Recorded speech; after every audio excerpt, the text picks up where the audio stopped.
Hello everybody, this is Robert Port with Gaslowitz Frankel. Today I'm doing a radio show on Atlanta RadioX. Wanted to show you what it's like behind the scenes here, so if you'll follow me, let's get started.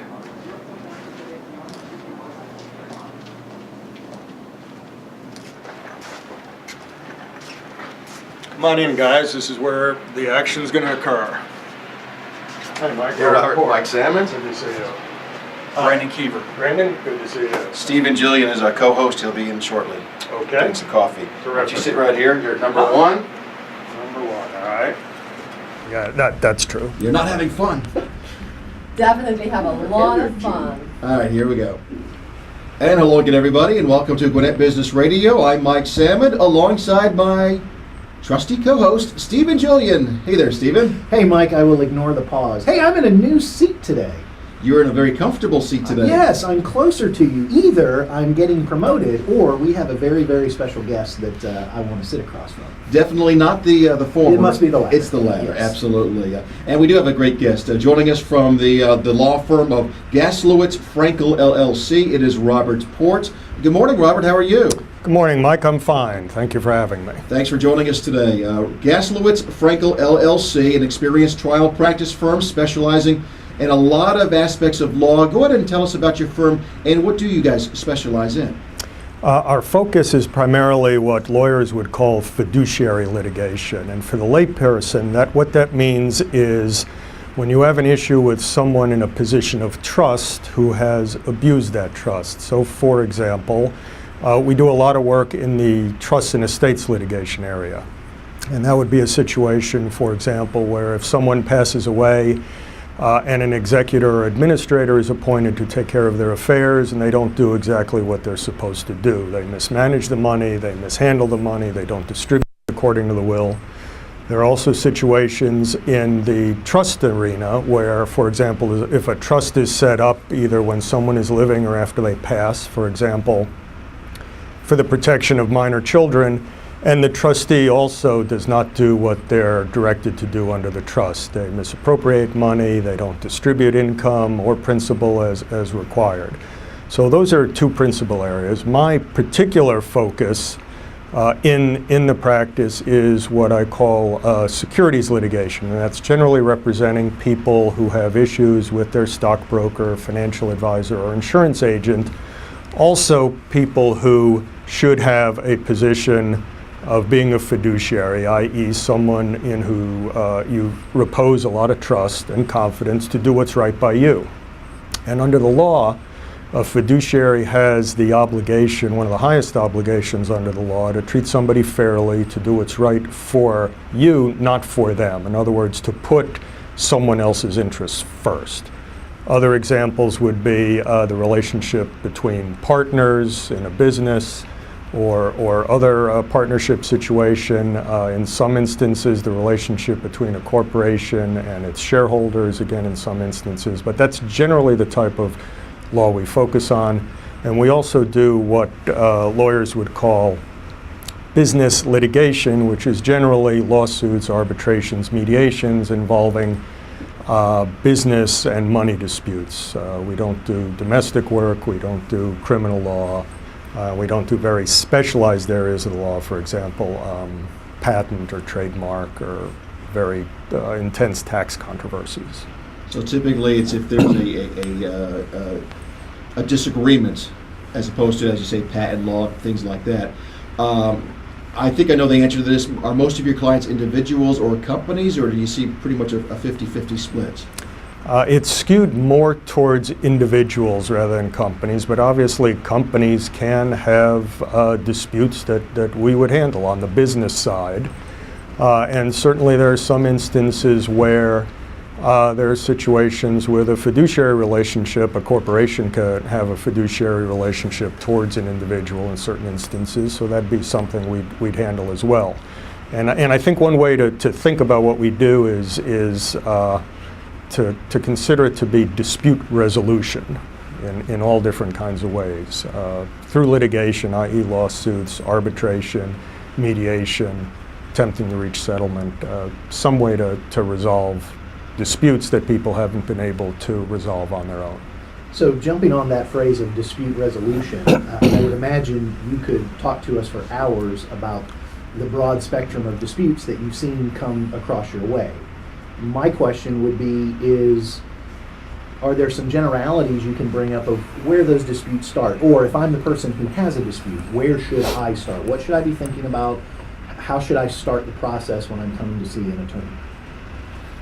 Well, there's really two questions there, and it's actually something I think about often. I think the more that I do this. One way to think about this is that lawyers are needed when people cannot resolve disputes on their own.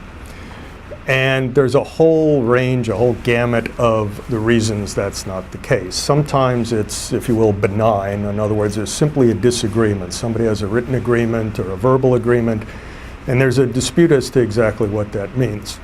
And then you can flow all the way to the other extreme, which is people are trying to lie, cheat, and steal. So in terms of protecting yourself, I think you need to think about specificity and accuracy and making sure that everyone is clear about what the arrangement is. If you have an agreement, don't leave anything to chance, don't leave anything to be ambiguous, because that can lead to disputes. And we see many situations where even in a written contract, it can be viewed different ways by different people. And again, that's not something mean or sinister by the parties, it's just something that happens. And then of course we get into situations where people are just trying to take advantage of others. So that's one part of it. That's how to avoid getting involved. The other part of it is once you reach that point, I think it is important to consider whether you need a professional to help you resolve the dispute. Just like many of us would not work on our car ourselves or perhaps fix our air conditioning unit, lots of people try and deal with their legal issues on their own, and sometimes they're successful, but many times they only complicate matters and in fact make it more expensive, and they end up being penny wise and pound foolish, as the old saying goes. We're talking with Robert Fortes with Gaslowitz Frankel LLC, an experienced trial practice firm. Tell us a little bit about Gaslowitz Frankel. How long has the firm been around, and how large is the firm? The firm's been around for 25 years, and in fact, Adam Gaslowitz, the senior partner, and myself go back essentially to the beginning of when we became lawyers, because we both met each other the day we took the bar exam, and we both started at the same firm. And we've remained friends ever since. We have currently 5 attorneys with us, and we're looking to expand. And we've developed a very good reputation in the particular areas that we practice. Adam Gaslowitz and Craig Frankel, myself, and Millie Baumbush at our firm have all been selected as what are called super lawyers. There's a particular publication in Atlanta that surveys lawyers, and based on the community's, the legal community's responses, select certain people to be what's called a super lawyer. And in fact, Adam, I believe, was named one of the top 100 lawyers in the state with respect to that publication and his focus on trust and estates litigation. Robert, you talked earlier about obviously the areas that you serve, and you talked about financial investing and so forth, and you help in disputes there. And I know Stephen's ears are going to start perking up a little bit because Stephen's in the financial field. But what are some misperceptions about investing today, and maybe some of the typical mistakes that people make when they're investing today? And why do you have a big smile on your face? Well, Because he could talk for hours. yes, you took the words out of my mouth. I actually have a presentation I give and an article I've written whose loose title is "Everything I Learned About Investing I Learned in Court." And part of that comes from my desire in doing this kind of work to try and understand and separate legitimate claims from illegitimate claims. And for me, and this is a lawyer talking, I'm not a financial advisor, I'm not a stockbroker, I'm not an insurance agent, but I think folks need to have a realistic idea of what investing is all about. You're not going to get rich, you're not going to become the next Warren Buffett. In fact, it's highly unlikely that your own advisor is going to be the next Warren Buffett. What I've concluded is slow and boring, and frankly, keep your costs low, diversify heavily, and tune out a lot of the noise you hear on the media. You can turn on some of the business channels, and if you watch for a half hour, you'll see people yelling to buy, people yelling to sell, do this, do that, this is going up, that's going down. You'll drive yourself crazy, and all of the academic studies show that the probability of guessing, which is what it is, guessing now as to what's going to be up or down a year from now, it's essentially a crapshoot. I've seen some studies that suggest you've got about the similar odds as you would at the craps table in Vegas. So, that's my view of it, and a lot of folks will disagree, and I acknowledge that. But I think what I'm saying is broadly supported by academic research. This is how a lot of pension funds invest their money, a lot of endowments, a lot of, if you will, the smart money. And I think people are misled to believe that they can turn a little into a lot. A little into a lot, when in fact what happens many times in all the running around to make money, they turn a lot into a little.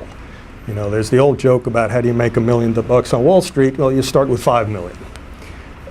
So that's sort of my view of it. And I also, and again with due respect to our insurance friends out there who are listening, I generally am not very much in favor of insurance products, as they're called. In fact, when I hear the word product associated with investments, I get a little antsy, but I'm not really in favor of insurance products that tend to mix insurance and investing.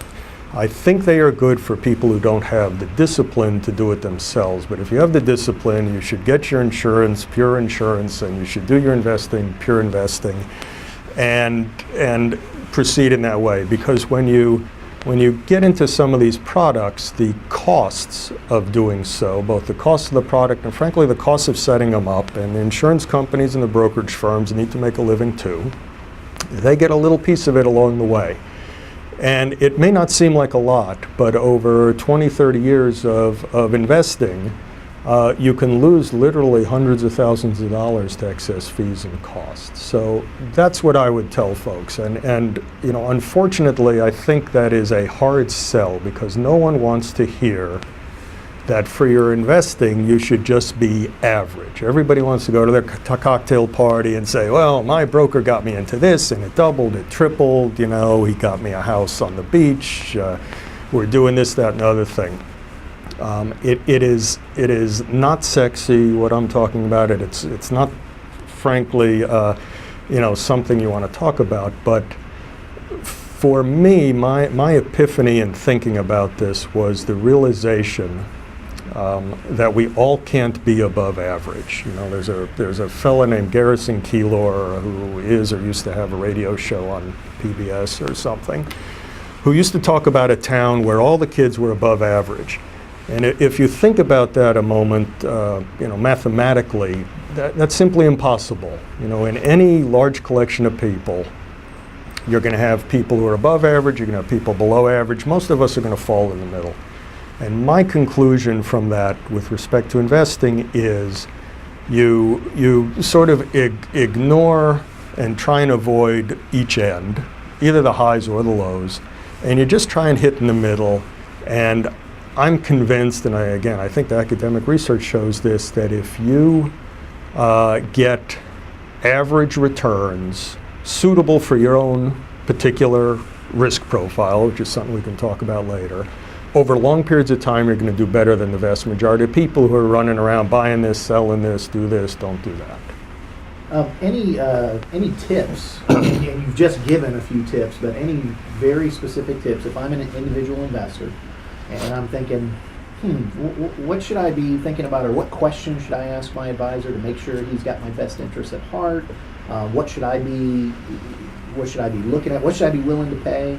I'm going to give you the freedom to go down any path you want to go down in terms of the investor who might be thinking, this guy sounds like he knows what he's talking about. What should I do before I go talk to a litigator? again, being the lawyer, I'm going to give a disclaimer here, which is this is an answer as a lawyer, not as an investment advisor. But I would be on the lookout for a couple of things. I think you want someone who truly listens to you, what your needs are. If when you go to see someone, he or she, no matter what you tell them, wants to sell you this, or I've got just the investment for you, I'd politely say thanks, but no thanks. Investing is, I often think of an analogy to cooking and a recipe. Not everybody likes the same food, and a recipe is composed of a number of ingredients. So we may all like sugar, but we're not going to eat something that's made solely of sugar. And in a recipe, you may actually have vinegar and pepper and things that standing alone you wouldn't like. So you need, I think, an advisor who A, listens to you, does a fairly thorough investigation interview of you, of your needs, your wants, get some understanding of your risk tolerance, whether you want to put your kids through school, your grandkids through school, how long you're going to work, what other obligations you have, so that they can create a portfolio that's suitable for you. And suitable is, as you know, Steve, a technical word used in the investing industry that applies to brokers. Their obligation is to only recommend things that are suitable to you. So you want someone who you feel has listened to you and is not just going to sell you the same thing that they sold the person who came before you and the person who came after you. And it's particularly important, I think, to have someone who understands your risk profile, who understands whether you're going to freak out if you lose 5% of your money, or at least on paper if it goes down 5%, or whether you're okay with that, and you understand that the markets go up and down, and in certain portfolios you may lose 20% over the course of a year. That may be appropriate if you're 40 years old and have another 25 years to work. It may not be appropriate if you're 62 and looking to check out of the working world in a few years. So that is, I think, the most important thing to look at. You also want to look at someone who has a broad ability to provide investing options for you, whether it's securities, insurance, whatever else there may be. If you go to someone who only has one particular product, rest assured that that's what you're going to be pitched. It's like the old saying, to a hammer, everything looks like a nail. And so I would recommend that folks keep all that in mind when they are looking at someone. And the final thing is not so much a legal observation, but just a general observation, which is, this is your money. If you're not comfortable with it, if your gut is telling you that something's wrong, if you don't understand it, I'd question whether it's right for you. Don't let anybody tell you, well, this is really complicated, but it's great for you, don't worry about it. Your gut has a visceral response to things for a reason. And, there's a saying, go with your gut, and I generally find that if people sort of picked up on their own emotional signals, they might be better off. One of the, I'm gonna give a little word of recommendation based on what he just said, based on what I do for a living. I was given advice early on in my career, and it's good advice that I've always tried to follow. And that is, if it's not simple enough to explain to any investor you're sitting across from, you probably don't need to be selling it to them. Every good investment idea can be explained in very simple terms. And so that's exactly what you're saying. Any investor who doesn't understand it and asks a question and gets told, well, it's too complicated, run from that table. That's good advice. I agree wholeheartedly. And again, not to pick on my friends in the insurance industry, and I do have friends in the insurance industry. There are many insurance products which come with a very thick disclosure document with complicated calculations about what percentage of this and that you get, and caps on returns and surrender charges. And I sort of question whether anybody understands those except the army of attorneys and actuaries who put them together somewhere deep in the bowels of the insurance company. And if the actuaries don't understand it, then we're in real trouble. Exactly. Sorry, little investment joke there. We're talking with Robert Port. He's with Gaslowitz Frankel LLC. And, Robert, it seemed years ago, every time you read the paper, turned on the news, there was the latest story of a big business, a once proud business that has hit a lot of trouble because they were cooking the books or whatever the case may be. Ponzi schemes was a big term, heard all the time. Not hearing about it quite as much, but I'm assuming it's all still out there. And people need to be aware of, as you said earlier, if it sounds too good to be true, it probably is. Absolutely. Although things like Madoff, and there was a guy named Stanford, and there were some other big Ponzi schemes, they sort of receded from the news. Ponzi schemes are always with us. I subscribe to a service which periodically gives us a list of all the Ponzi schemes, not only in the States, but apparently around the world. And it's amazing. It's absolutely amazing. And a lot of that is because people let down their guard. One of the things, and this may be a bit of a digression, but one of the things that happens in Ponzi schemes is what us lawyers call affinity fraud. And what that means is, and you could see this in the Madoff situation and other situations, is that often the Ponzi schemer, the bad guy, will work their way into, for example, a church group or the JCs or the VFW and gain the confidence of one or two people. And before you know it, everybody in that organization has this particular investment. And that's called affinity fraud because what the bad guy is doing is using the relationship he's developed with some people to sort of get into the network and pitch to others. And a lot of exactly what you said, a lot of it, and again, it's because I'm an attorney, I sometimes think I can look at this paperwork at 50 paces and see that it's not legit. And one of the things that I think people ought to consider is what might be called a benchmark. If someone is today coming to you and saying, well, I can get you 5% a month, or 20% a year. That sounds great. I'd love to have that too. But if you have some sense of what is actually going on in the economy, that your bank is paying almost nothing, that 30-year treasury bills are at what, Steve, 3%, and someone is offering you 5% a month, either it's the best investment in the world or it's a fraud, and more likely than not, it's a fraud because no one is going to get 60% a year. And what happens with Ponzi schemes, in case your listeners don't know, is that the way they work is money comes in, and then to prove that the scheme works, some of the early investors will actually get the return back. So in my 5% example, you'll have some folks who get paid 5% a year, and they'll say to all their buddies at the JCC or their church quilting club, this is great, I'm getting 5% a year, and more money comes in. And what happens with the Ponzi schemes is that the money inflow has to stay one step ahead of the money outflow.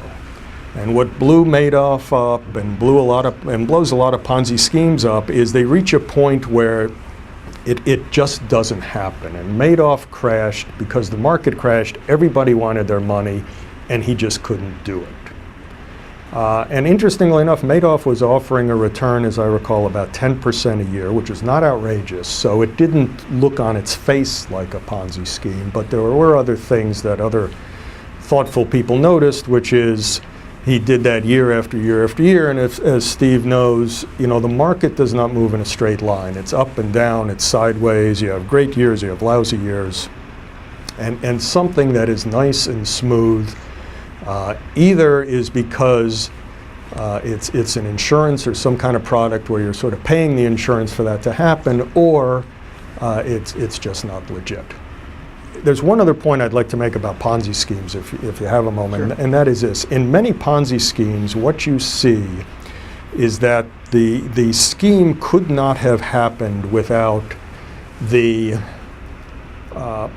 participation of a bank or other financial institution. And many times that participation is not intentional, they're not in cahoots with the Ponzi schemer, but they've sort of turned their back on what's going on. So for example, in some Ponzi schemes, you'll see a bank account being used where millions of dollars are coming in and out each day.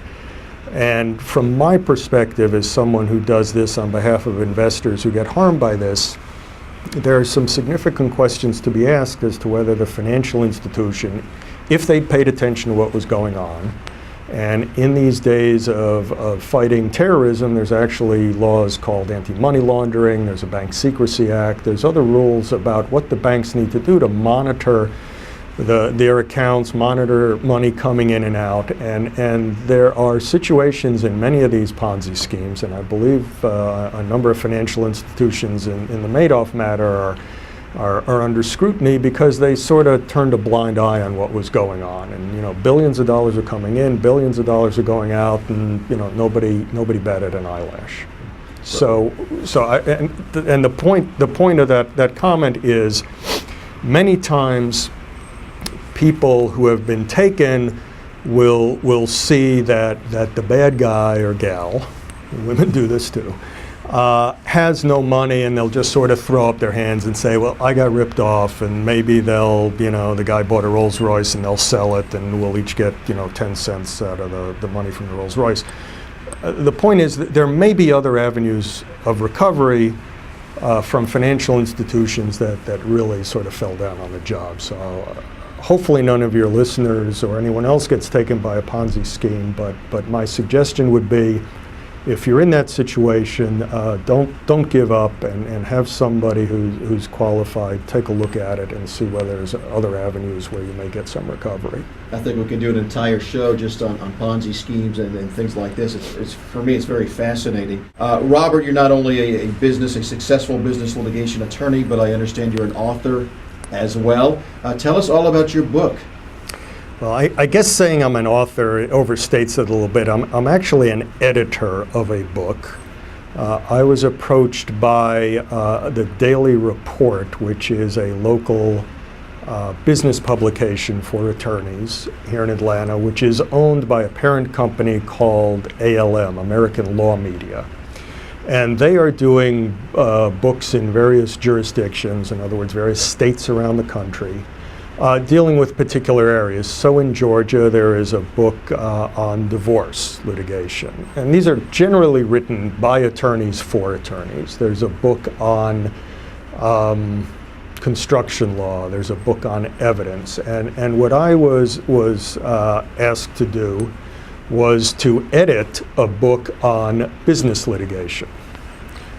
Again, lawsuits involving generally money and property. So what I did was I gathered, I think I've got about 12 authors who are fairly well known in their field who wrote on separate topics. So I have a topic on securities litigation, on arbitration, on partnership litigation, on trade secret litigation, on something we call business torts, which is essentially fraud and misrepresentation and misappropriation and things like that.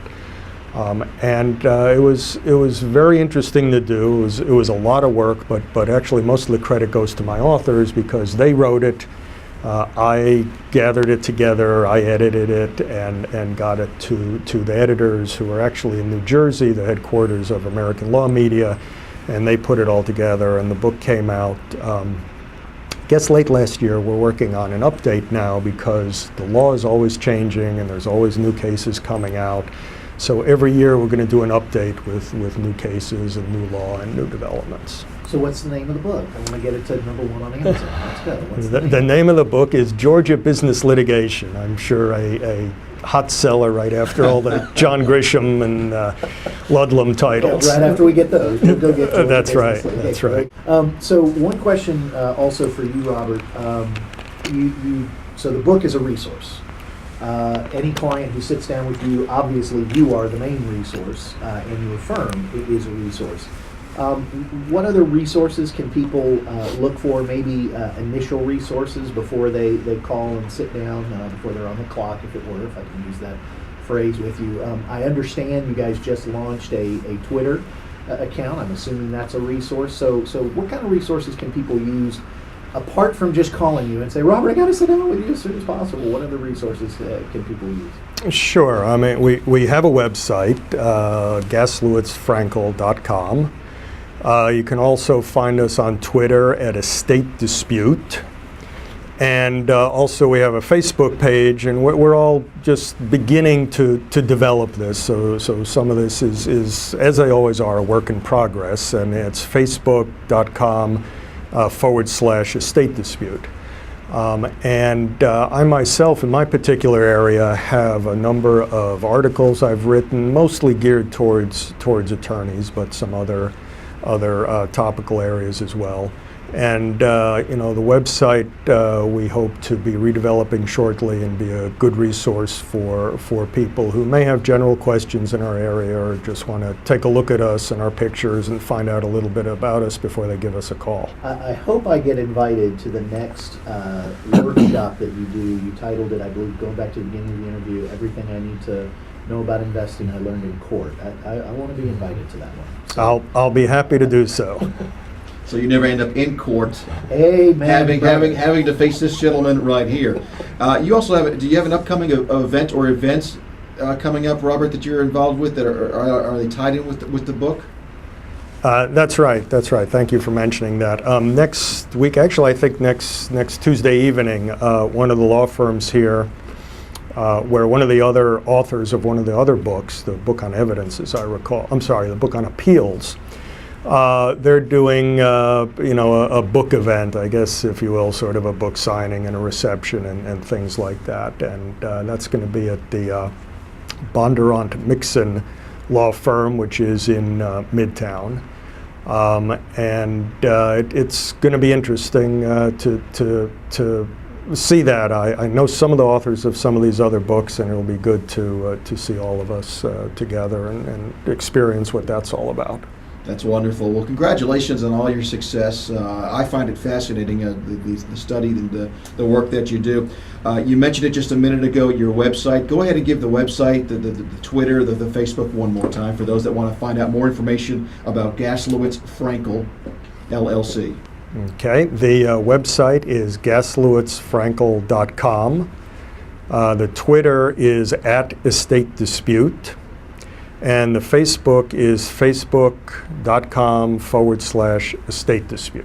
All right, Robert. And for those, I'll take it one step further. For those that may not be familiar how to spell Gaslowitz Frankel, GASLOWITZ, and then Frankel, FRANKEL, GaslowitzFrankel.com.